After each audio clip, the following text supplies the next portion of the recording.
As we get into the heart of baseball season, though, more and more eyes now that we are moving on from the NHL playoffs, the NBA playoffs, and we still have a ways to go before football arrives. This is sort of almost where the MLB regular season peaks to some degree because for large part, they are a little bit uncontested. You have the All-Star festivities, the Home Run Derby, and the deadline, which is coming up at the end of this month. So we have a lot of eyes shifting towards the MLB, and that is not necessarily a great thing as things currently stand for the New York Yankees, because they have been really sliding since coming out red hot out of the gates. We're looking like they were going to be one of the best teams in baseball, and while we can't fully eliminate that possibility just yet, it has been a very rough stretch for the Yankees for about a month or so. Since June 15th, the Yankees have the worst record in the MLB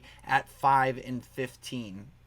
And during that stretch, it has been obviously a real concern for Yankees fans. And there are some sort of external factors as well that are playing into that. Giancarlo Stanton was having a pretty solid season for the Yankees, all things considered, this past year, and he's been dealing with injuries. And Garrett Cole, of course, has been unavailable for the majority of the season so far, but he's now back, and we're definitely seeing regression from the remainder of their starting rotation. But one thing that Yankees, at least when you look at their pitching situation right now, you have Garrett Cole, who, again, wasn't very good over the weekend. He pitched 4 innings, I believe, and some change against the Red Sox in Game 2 here, allowed 4 runs. So, not ideal there, but you do have to have confidence that Garrett Cole is going to eventually swing back to his normal self, and I'm definitely putting stock in that. As for some of their other pitchers, Nestor Cortez was somebody that definitely, was overperforming, I would say, to begin the year. He's regressing back to probably who he is a little bit more. Now, they didn't need him to ever necessarily be a true number 1 starter.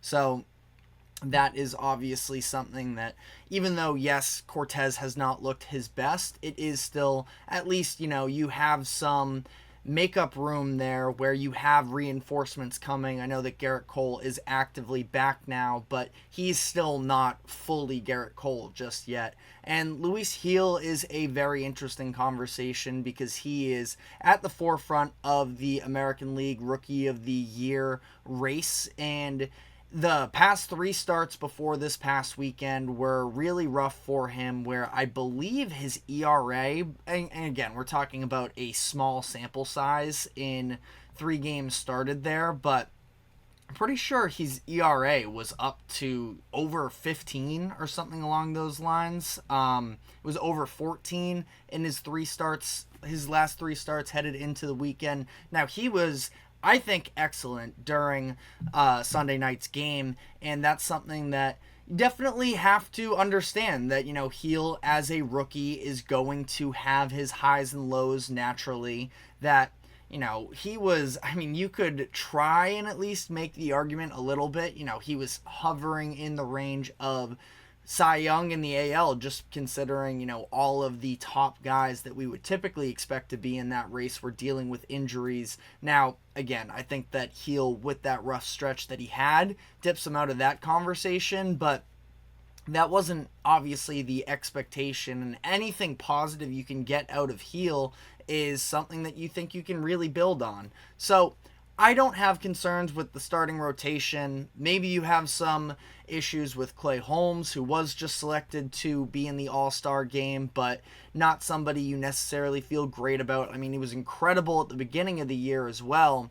Part of, during that stretch where Garrett Cole was unavailable, where you at least felt like you had, a true lockdown guy at the back end of your bullpen. But I don't know how Yankees fans, and I feel like Yankees fans would probably even be a little bit more harsh on Clay Holmes than the average MLB viewer in terms of the type of value he brings to the team.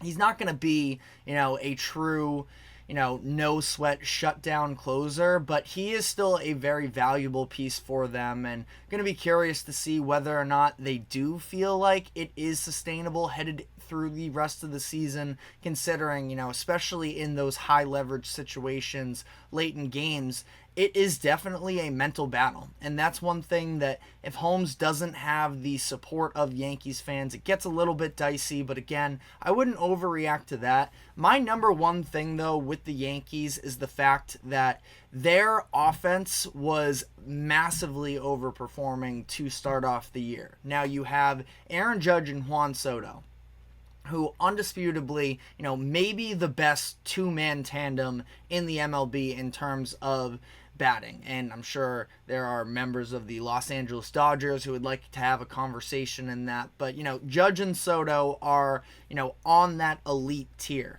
It's just a matter of outside of the two of them, I really don't think that their lineup is that impressive, and they really benefited from having a red hot Andrew Volpe for the majority of the first part of the season, but he has been one of the worst hitters statistically speaking. They flashed a graphic during the game last night where he's the second worst in the American League in terms of batting average, and I think it was on base percentage since the start of June-ish.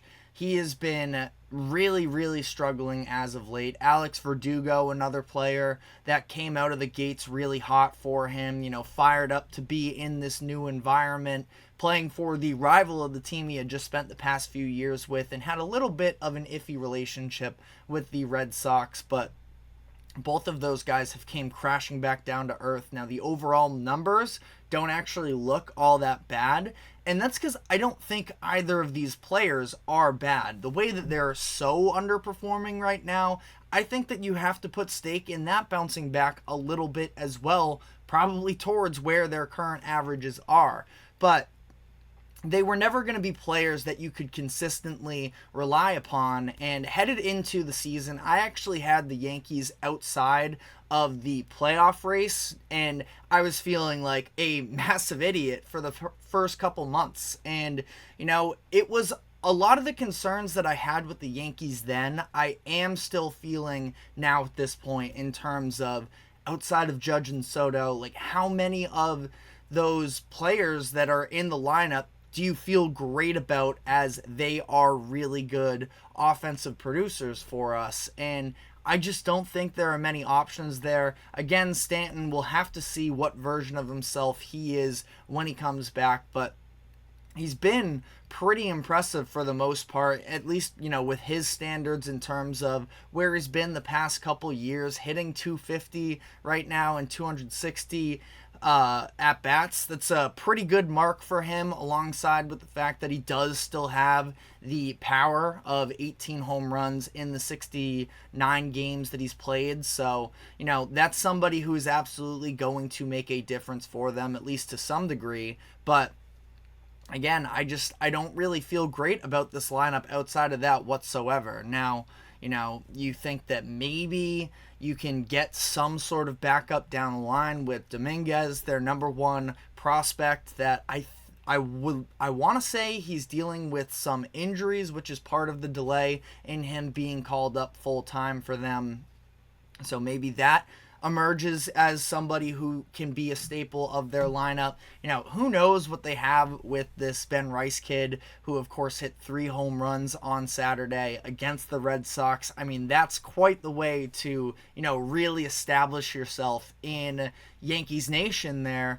But obviously, Sunday struggled a lot more. The sample size is very small for him right now with just 55 at-bats. But, he's been playing. He's somebody who came up, was at least drafted as a catcher, and that's probably, I have to imagine, where they would like him to be long term. Playing the Red Sox specifically and seeing the 9 bases that the Red Sox stole in that game last series when Jose Trevino was behind the plate. We know he has his defensive struggles. The Yankees opted to go with Austin Wells for the majority of this past series, and he did a much better job, I think, behind the plate. He even threw out Connor Wong at one point in game 2, I think that was. So, Rice is a catcher that's playing first base right now to step in for Anthony Rizzo, and we'll see what the configuration looks like long term with the Yankees there. Again, that's assuming that Rice does actually become an everyday guy for them, but they trust him enough to have him be batting leadoff, and the numbers look very good for him right now in terms of an offensive player. Defensively, again, he's fine.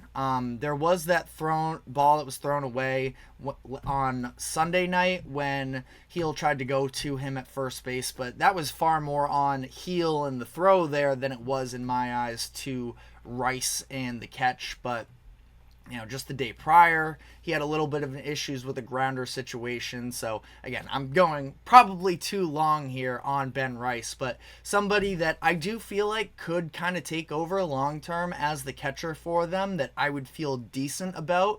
Now, it's just this weird combination right now, I do feel like, with this Yankees team where they have some up and coming young players that you can feel all right about. With Rice, you throw Volpe into that conversation as well, Dominguez when he gets here, but overall, there are also a lot of older pieces, and even also, you can throw Juan Soto into that youth movement as well. Obviously, not quite as traditional in terms of up and coming and proving himself, but he has arrived, and he's still just 26 years old, I think, at this point. So you feel good about that, but definitely the older bodies in that lineup. You talk about Stanton, Rizzo, LeMahieu, all of them. Gleyber Torres even, who's having a bit of a down season this year. Trent Grisham, who was actually all right in this past series, but he has really been struggling up to this point in the season. And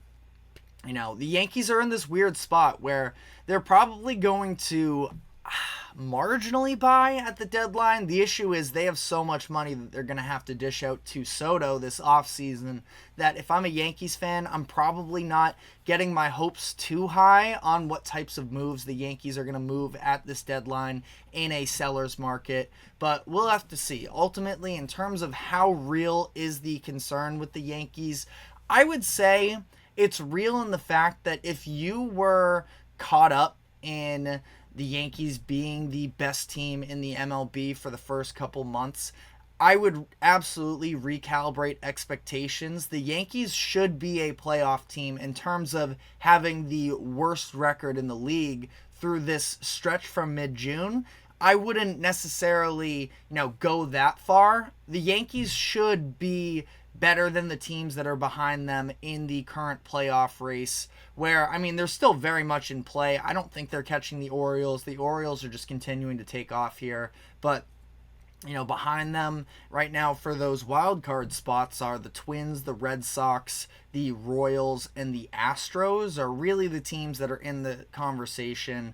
I do think that the Rangers can make the playoffs. Now, it wouldn't be for the Yankees spot at the top of the AL. They're 42-48 and 7.5 games back from the Yankees, so they're probably fine, is my point overall here with the Yankees, but they should not be, anybody's favorite, I don't think, right now to win the American League, let alone the World Series. So, again, I feel like I'm going a little bit, indifferent here in terms of the concern. They're not as bad as they've been playing as of late, but they also are not quite as good as we initially thought to begin this season, and the problems and concerns that we had about them coming into the year are coming to fruition. But we're going to dive into how some of those things played out in the series, specifically against the Red Sox over the weekend, where we're going to dive into a recap of the 3-game series. And we are going to dive into that after this quick break. Don't go anywhere. We will be right back.